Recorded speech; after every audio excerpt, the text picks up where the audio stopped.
Je m'appelle Karima Handis, je suis éducatrice dans un centre de la petite enfance depuis 25 ans sur l'île de Montréal. Je suis d'origine algérienne, ça fait 25 ans que je suis ici au Québec.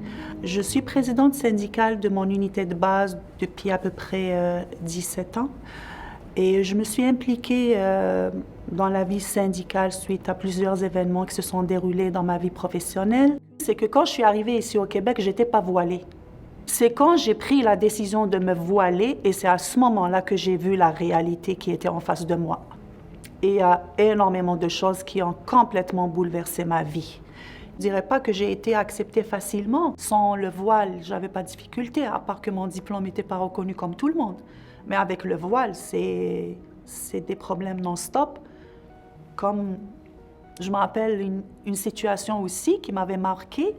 Donc, il y a un parent qui est venu inscrire son enfant et on sait très bien, pour avoir une place en CPE, ça prend 2 ans, 3 ans en liste d'attente. Donc, le parent était hyper content d'avoir trouvé une place et généralement, les parents, ils viennent visiter. Donc, ils visitent et elle lui montre, elle lui parle de la politique, des règles, de tout, les documents à signer. Le parent était aux anges. Le parent se retourne et je lui dis bonjour, il voit mon voile et l'expression du visage a complètement changé. Le sourire a disparu. Je m'en vais vers ce parent-là, je me présente et les questions que j'avais, on dirait que j'étais en train de passer une entrevue. Donc, c'est quoi vos diplômes? Vous venez d'où? C'est quoi votre programme pédagogique? Qu'est-ce que vous faites? Donc là, je répondais. Je me disais, c'est un parent qui est insécure et c'est tout à fait normal. Confier son enfant à une autre personne, c'est pas facile. Mais là, je parlais de mes diplômes, à un moment donné, je me disais, ça fait 15 ans ça faisait quand même longtemps, ça fait 15 ans que je suis éducatrice, mais je suis pas en entrevue d'embauche. Le parent sort, il dit oui à demain.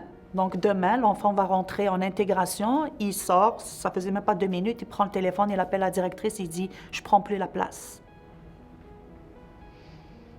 L'innocence que ces enfants ont, c'est ça qui m'a poussée à aimer ce métier.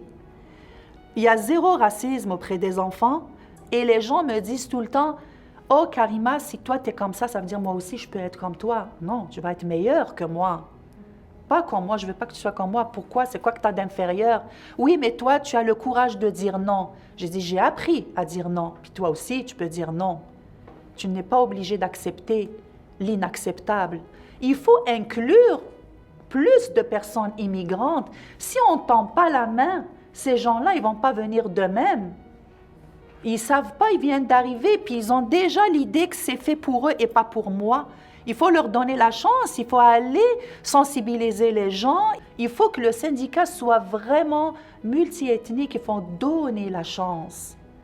Il faut donner la chance à ces gens-là, en particulier la jeunesse, pour qu'ils s'impliquent davantage. C'est parce qu'en s'impliquant comme immigrant, je deviens un élément, je ne dirais pas déclencheur, mais je deviens un modèle dans ma communauté. Ces femmes-là, parce que beaucoup plus je parle de femmes et je pense énormément à ces femmes voilées qui vivent la discrimination, qui vivent le racisme et qui n'ont pas cette force de caractère d'aller chercher leurs droits ou de se plaindre ou de déposer un grief. C'est comme si je voulais faire cette vidéo-là pour leur dire « parlez, bougez, faites quelque chose, on va vous écouter ».